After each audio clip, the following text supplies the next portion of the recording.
sur Jésus Christus, loué soit Jésus-Christ, Amen. Madame, Monsieur, bonjour et bienvenue à cette édition matinale d'information sur les antennes des Buenamuntu. Pour commencer, d'abord les titres.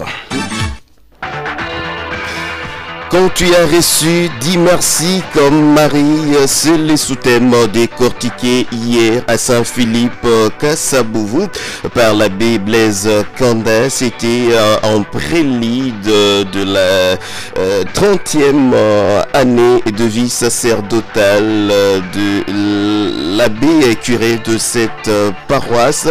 En tout cas, les détails dans cette édition d'information. Invité à faire la paix de Brave et arrêter l'escalade du conflit dans l'est de la RDC, le président rwandais Paul Kagame réagit par le biais de son ministère des Affaires étrangères. La main tendue du président Félix Tshisekedi à son homologue rwandais Paul Kagame, disons que il faut dire qu'il ne s'agit pas d'une véritable main tendue, il s'agit plutôt d'un cinéma politique grotesque, a déclaré le ministre des Affaires étrangères rwandais. Et en sport football, il faut vous dire qu'au niveau des éliminatoires de la Coupe du Monde, l'équipe de la RDC sera reçue tout à l'heure à Lomé. Nous sommes au Togo par les éperviers d'Itoko. Ça sera autour des 15h juste de Mbujimaï. Voilà tout pour les titres de cette édition matinale d'information mise en onde par Freddy Hardin Kachama, Delphin Carlos Kalonji. Je suis là pour la présentation. Bonjour et bienvenue.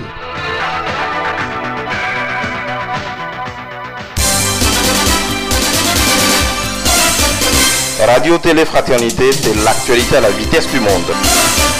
Ouvrons ce journal par le Vatican. Les religieux et religieuses sont invités à placer leur confiance en Dieu. Sans lui, rien n'existe, rien n'a de sens, rien n'a de valeur. Cet appel leur est lancé par le pape Léon XIV. Il a fait lors de la messe qu'il a célébrée jeudi 9 octobre 2025, place Saint-Pierre. C'est à marge du jubilé de la vie consacrée. Poursuivant sa prédication, le pape enjoint les consacrés à être vraiment pauvres, doux, affamés, de sainteté, miséricordieux, purs des cœurs, et à être surtout ceux grâce auxquels le monde connaîtra la paix de Dieu. Et toujours au Vatican, audience générale s'est laissé réchauffer le cœur par Jésus lors de l'audience générale, la place Saint-Pierre, mercredi 8 octobre. Léon XIV a centré sa catéchèse sur l'humilité du Christ ressuscité. Jésus utilisant les langages de la proximité, de la normalité et de la table partagée, il s'est fait proche et patient. À nous d'ouvrir les yeux et d'accueillir. Reportage Xavier Sartre de Radio Vatican. Pas d'effets spéciaux, de signes de puissance, de preuves flagrantes. Non, le Christ s'approche de ses compagnons avec discrétion, comme un simple passant, comme un homme affamé qui demande à partager un peu de pain, remarque le pape. Dans la mesure où la résurrection n'est pas un coup de théâtre, mais une transformation silencieuse qui remplit de sens chaque geste humain, Jésus préfère le langage de la proximité, de la normalité, de la table partagée. Risorgere non significa diventare spiriti evanescenti. Ressusciter ne signifie pas devenir des esprits évanescents, mais entrer dans une communion plus profonde avec Dieu et avec nos frères, dans une humanité transfigurée par l'amour. Ainsi, dans la Pâque du Christ, tout peut devenir grâce, même les choses les plus ordinaires, explique le souverain pontife. Attention toutefois, met en garde Léon XIV, à ne pas buter sur un obstacle, l'allégation que la joie devrait être sans blessure. Mais aucune chute n'est définitive, aucune nuit n'est éternelle, aucune blessure n'est destinée à rester ouverte pour toujours, assure le pape, car le ressuscité se fait proche dans nos échecs, dans les relations détériorées, dans les labeurs quotidiens qui pèsent sur nos épaules.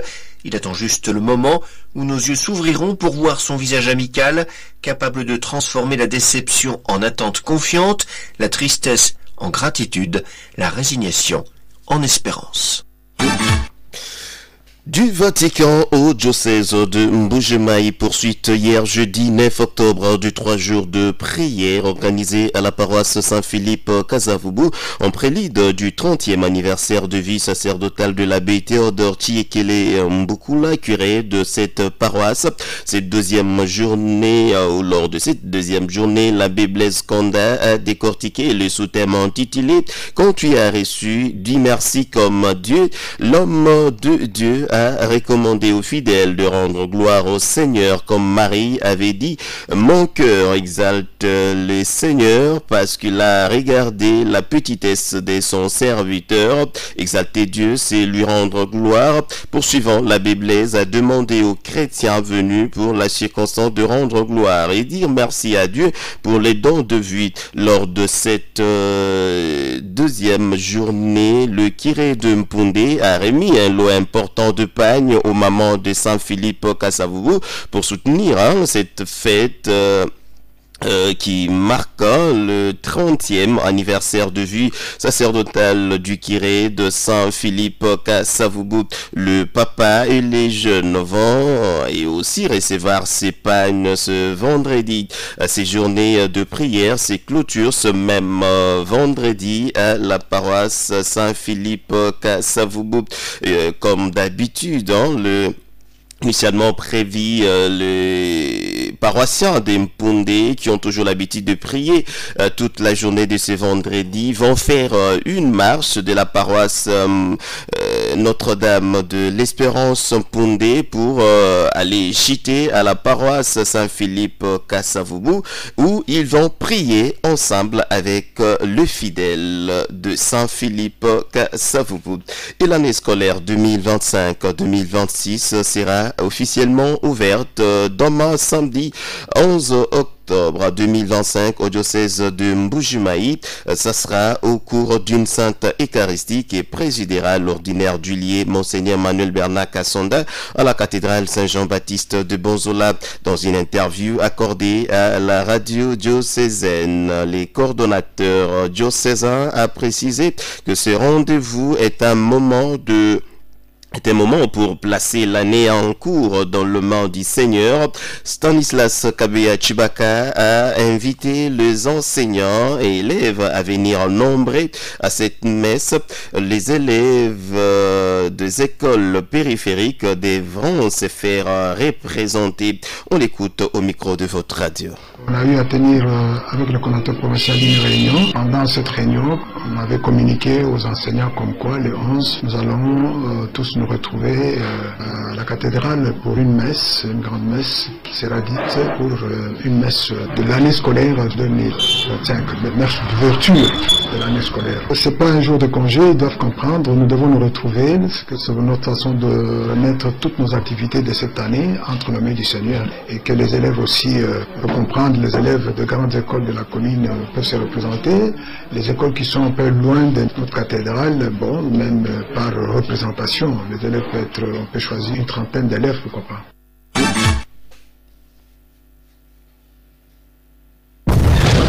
RTF. L'actualité, c'est nous. L'actualité provinciale, à présent, la province du Kasaï-Oriental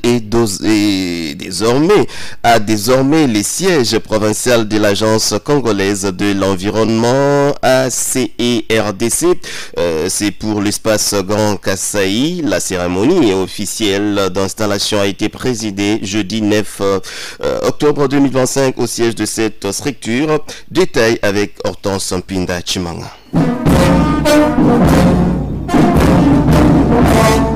Installation officielle ce jeudi 9 octobre 2025 de l'Agence congolaise de l'environnement ACE dans l'espace Grand Kasaï. La cérémonie officielle a vécu au siège provincial basé dans la commune de la Kanchi sur l'avenue Dominique Kankou. Elle était présidée par le gouverneur de province Jean-Paul Mbobé Kapo en présence du chef de la division de l'environnement, de membres de la Fédération des entreprises du Congo FEC et ceux de la société civile. Jean-Paul Mbobé Kapo, gouverneur de province, s'est réjoui du choix territoire de la province du Kasaï-Oriental et de la ville de Mbuji-Mayi comme siège de cette agence. Il a promis de sa disponibilité dans l'accompagnement de l'ACE RDC au Kasaï-Oriental. Je me réjouis de ces choix portés par la direction générale de cet établissement public en faveur de ma province du Kasaï-Oriental qui, désormais, considérait certainement les pionniers des activités de l'évaluation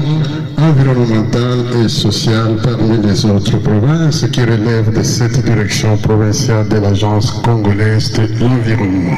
Le choix opéré en faveur de ma province du Kasaï-Oriental est à la fois un honneur, je l'ai dit tantôt, et une responsabilité de ma part et de mon gouvernement pour accompagner l'Agence congolaise de l'environnement dans la réussite de ses missions en République démocratique du Congo, entre autres celle de veiller à la prise en compte de la protection de l'environnement dans l'exécution de tout projet de développement d'infrastructures et aménagement agriculture et élevage, du secteur industriel, de gestion et de produits et déchets divers, du secteur minier, des hydrocarbures et énergies fossiles ou d'exploitation de toute activité industrielle, commerciale, agricole, forestière, minière, de télécommunications ou autres susceptibles d'avoir un impact surtout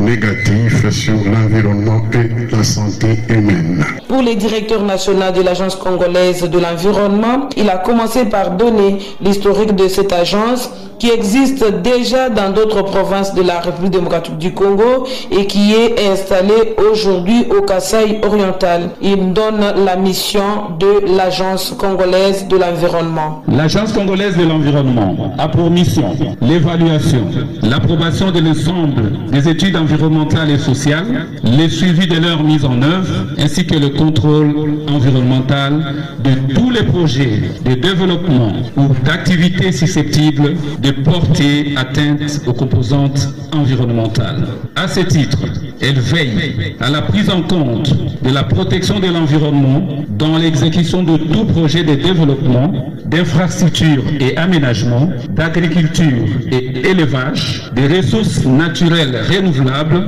du tourisme et de l'hôtellerie, du secteur de l'industrie, de la gestion des produits chimiques et déchets, du secteur minier, des hydrocarbures, de l'énergie fossile ou d'exploitation de toute activité industrielle, commerciale, agricole, forestière, minière, d'hôtellerie, des télécommunications ou autres susceptibles d'avoir un impact sur l'environnement. Ainsi, sa vision est de prévenir, atténuer les risques environnementaux et sociaux pour la protection de l'environnement et le développement durable. Juste après ces mots, il s'en est suivi la coupure du ruban symbolique et la visite de différents services que dispose l'agence.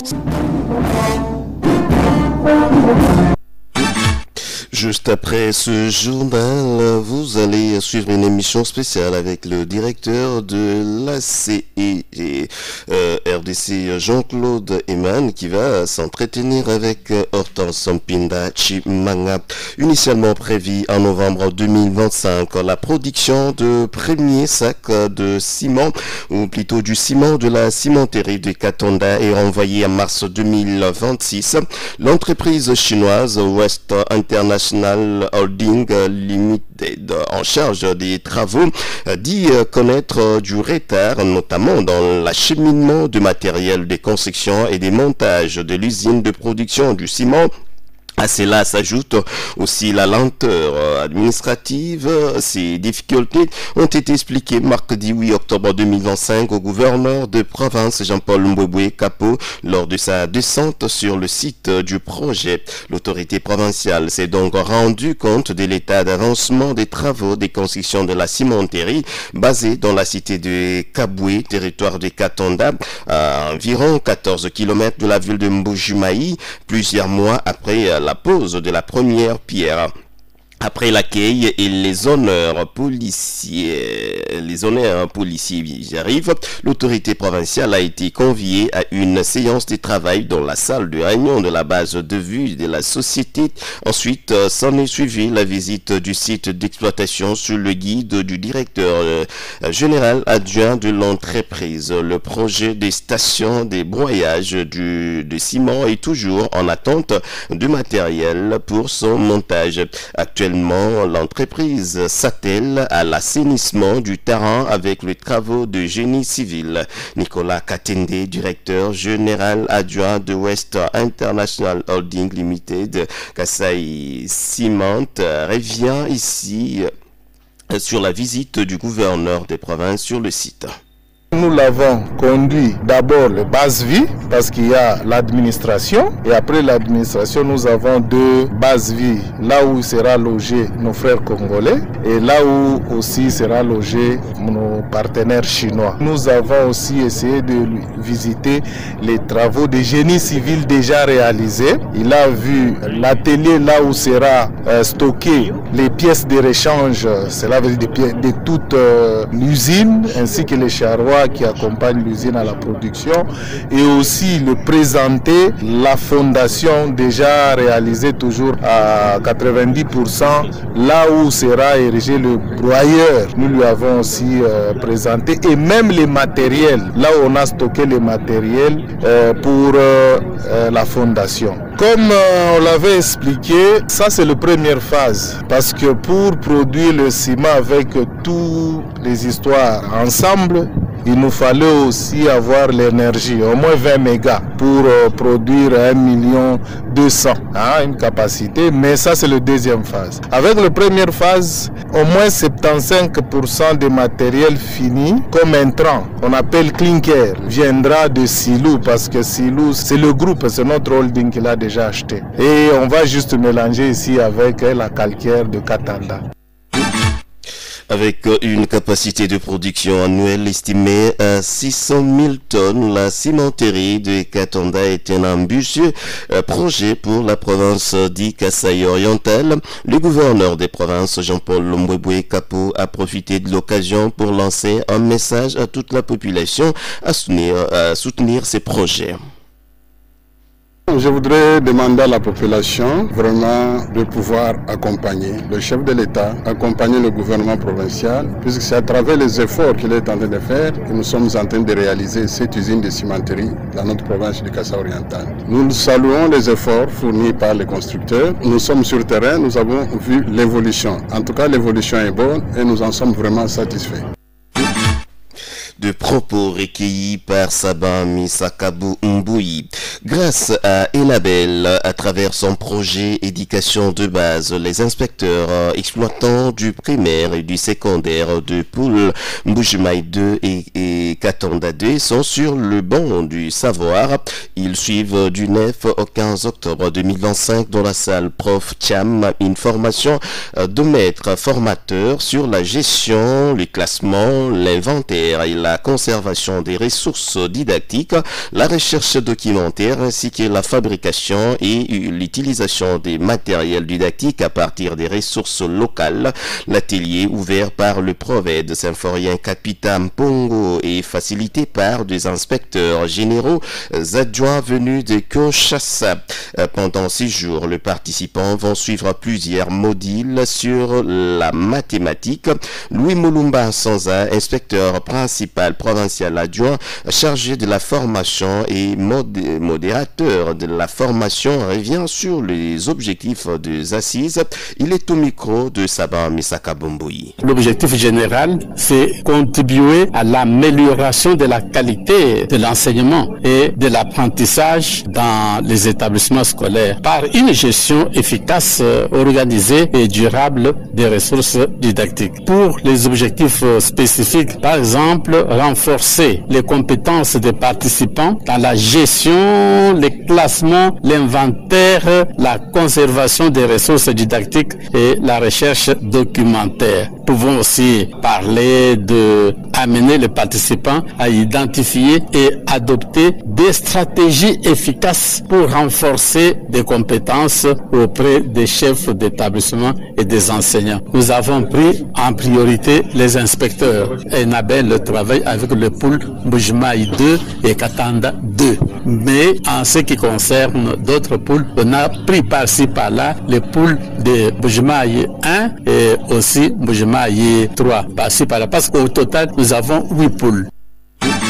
Après la formation, les inspecteurs participants auront la charge de restituer la même matière aux enseignants de leur juridiction.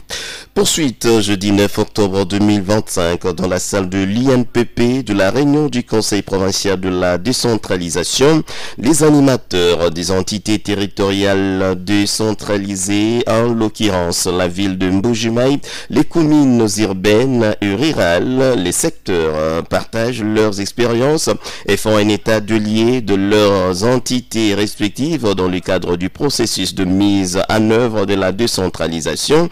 Cette dernière est une forme de gestion qui vise à rapprocher le service public de citoyens en leur transférant des pouvoirs et de responsabilités. Ces ETD jouissent de l'autonomie financière.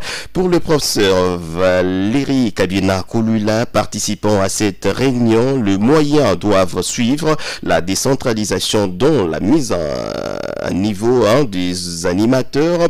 Il s'exprime au micro des Saban Misaka Bomboui. Il faut une mise à niveau de tous les animateurs et de tous les acteurs à tous les niveaux. La loi portant mise en œuvre de la décentralisation est déjà prise, mais là, il faudrait nous entraîner, nous les animateurs et nous les acteurs, afin de savoir qu'est-ce qu'il faut faire, comment le faire, quand et où et avec quoi. Vous savez, la décentralisation, c'est un processus de gestion qui consiste à déléguer les compétences, les capacités, les charges et les moyens du sommet vers la base. Le pouvoir central délègue certaines de ses capacités et ses compétences au pouvoir provincial, ainsi de suite. Mais maintenant, il arrive que, chemin faisant, les engrenages se bloquent. On peut vous affecter quelque part, mais les moyens ne viennent pas. Alors ça pose un problème. Il faudrait, non seulement on vous reconnaît la capacité d'agir, mais on vous donne aussi les moyens d'action. C'est comme maintenant, on a prévu l'élection de bourgmestres et l'élection de maires de ville. Mais nous avons des bourgmestres et des maires qui sont nommés alors que les conseils communaux... Donc ça pose un problème.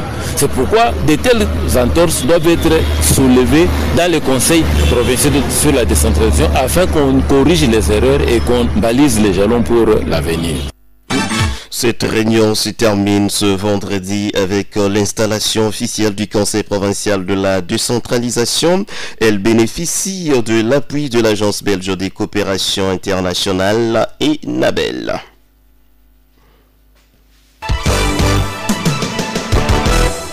L'actualité au plan national. À présent, le gouvernement congolais a exprimé sa satisfaction après l'adoption par consensus de des résolutions majeures par le Conseil de droits de l'homme des Nations Unies à l'issue de sa 60e session ordinaire tenue à Genève, en Suisse.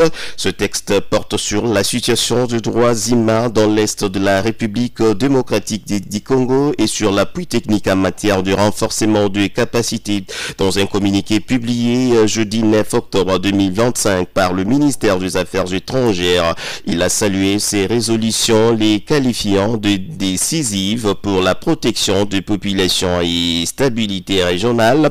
Les conseils condamnent fermement les soutiens militaires étrangers aux groupes armés AFC M23 en pointant du doigt l'implication du Rwanda. Il exige l'arrêt immédiat de ces soutiens et le retrait sans condition des troupes rwandaises du territoire congolais. Il appelle également à garantir un accès humanitaire libre et sécurisé dans les provinces du Nord Kivu et Sud Kivu, notamment par la rouverture des aéroports de Goma et Bukavu.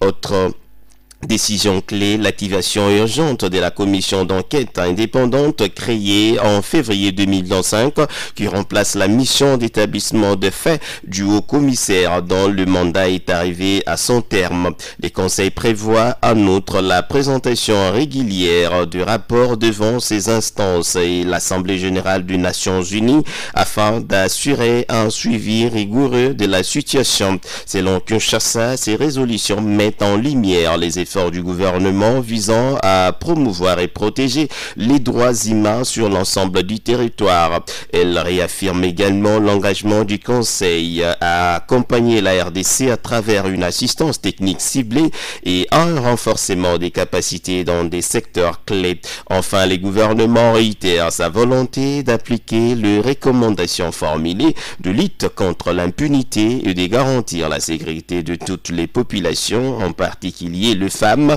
les enfants et les personnes déplacées.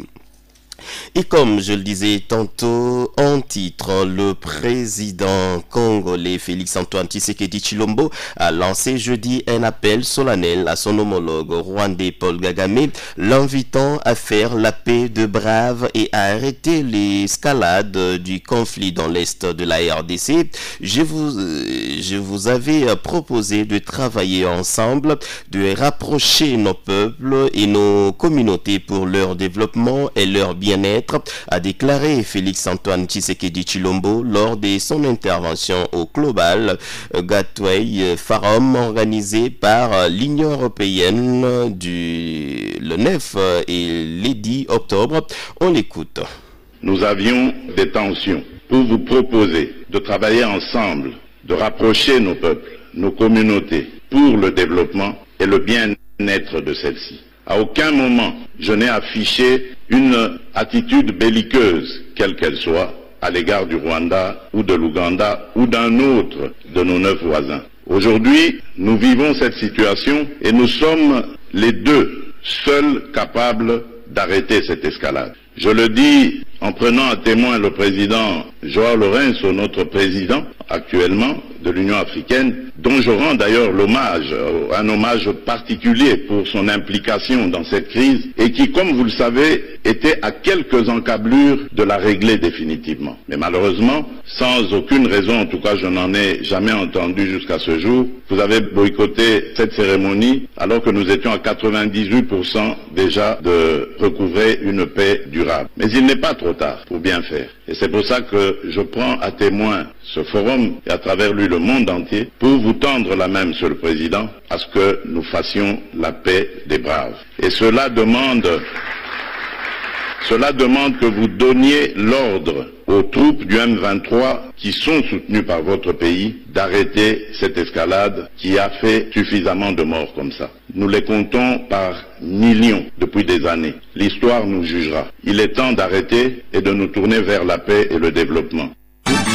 Cet appel de Félix-Antoine Tshisekedi Tshilombo est considéré par certains opposants comme une faiblesse vis-à-vis de l'agresseur qui tue des Congolais à l'est du pays. En réaction, la porte-parole du chef de l'État rappelle que dès son accession à la magistrature suprême, le président de la République a systématiquement tendu la main à tous ses voisins, y compris le Rwanda. C'est pour asseoir des relations de bon voisinage et de coopération. Pour elle, ces dialogues voulus par Félix Tshisekedi et a toujours été sa méthode privilégiée de résolution des différends. La déclaration de séjour et la réaffirmation de cette constante, lit-on sur son compte X.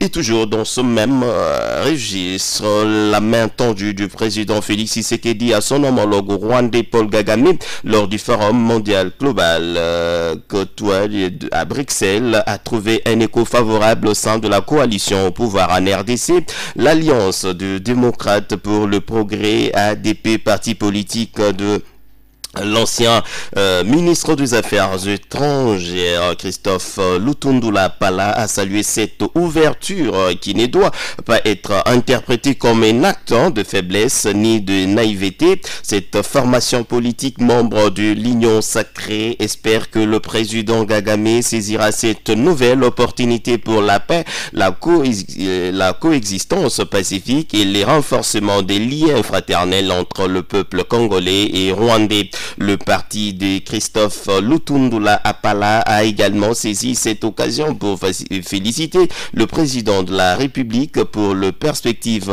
économiques et projets de partenariat proposés à l'Union européenne et à l'Afrique. L'ADP salue par ailleurs la réaffirmation de l'engagement du gouvernement congolais dans la recherche d'une solution négociée à la crise sécuritaire qui sévit dans l'est de la RDC et la disponibilité du chef de l'État à rencontrer son homologue rwandais à cet effet. Et comme nous venons tantôt de citer le Rwanda, il ne s'agit pas d'une véritable malentendu, il s'agit plutôt d'un cinéma politique grotesque. A réagi jeudi 9 octobre le ministre rwandais des Affaires étrangères Olivier Nduhungirehe à la main tendue la veille à Bruxelles par le président Félix Tshisekedi à son homologue rwandais Paul Kagame. Pour Olivier Nduhungirehe, ce n'était ni les liés ni le moment de faire cette charge contre le Rwanda. Le président congolais Félix Tshisekedi a lancé un appel solennel à son homologue rwandais Paul Kagame pour mettre fin aux tensions entre leurs deux pays et œuvrer ensemble pour la paix et le développement dans la région du Grand Lac. Il a lancé ces jeudi 9 octobre lors de la deuxième édition globale Cotway Forum organisée par l'Union européenne à Bruxelles en Belgique. Depuis la tribune de ce forum, Félix Tshisekedi avait choisi un ton de paix et des dialogues, invitant Paul Kagame à embrasser le chemin du dialogue et à placer la paix au-dessus de divergences. Il n'est pas trop tard pour bien faire les choses. Je prends ces forums à témoin pour vous tendre la main, Monsieur le Président, pour que nous fassions la paix de brave. C'est la demande que vous donniez l'ordre aux troupes M23 qui sont soutenues par votre pays d'arrêter cette escalade qui a fait suffisamment de morts, avait déclaré le chef de l'État congolais devant un parterre de chefs d'État, des partenaires venus des États-Unis d'Amérique et du Qatar. Sport. Fraternité Sport, le journal des sports.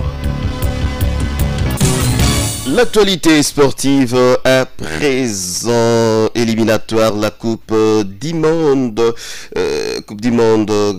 Canada, Mexique, États-Unis. Les léopards de la RDC vont être reçus ce vendredi à Lomé. Nous sommes au Togo par les éperviers du Togo. Les léopards de la RDC sont arrivés à Lomé, c'était mercredi octobre, pour affronter les éperviers du Togo dans le cadre de la 9e journée des éliminatoires de la Coupe du Monde 2026 en groupe B. Ce match prévu ce vendredi 10 octobre au stade Kéké s'annonce crucial pour le Congolais. Avant leur arrivée au Togo, les léopards ont effectué un stage de 3 jours à Abidjan en Côte d'Ivoire, ponctué de 4 séances d'entraînement. L'équipe dirigée par Sébastien Desabre affiche une détermination claire, gagner à tout prix pour rester dans la course au barrage continentaux. Une pression accrue après la victoire du Cameroun. La victoire du Cameroun face à l'île Maurice a réservé la lutte dans le groupe B. La RDC chute qui avait justement à la 5e place du classement, réduisant sa marge des manœuvres.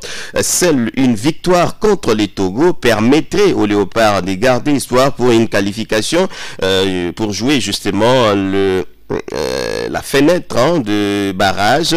Au classement actuel, le Gabon est à 19 points, le Madagascar 19 points, le Burkina Faso 18 points, le Cameroun 18 points également. La RDC est à la 5e place avec 16 points. La Namibie est à la 6e place avec 15 points.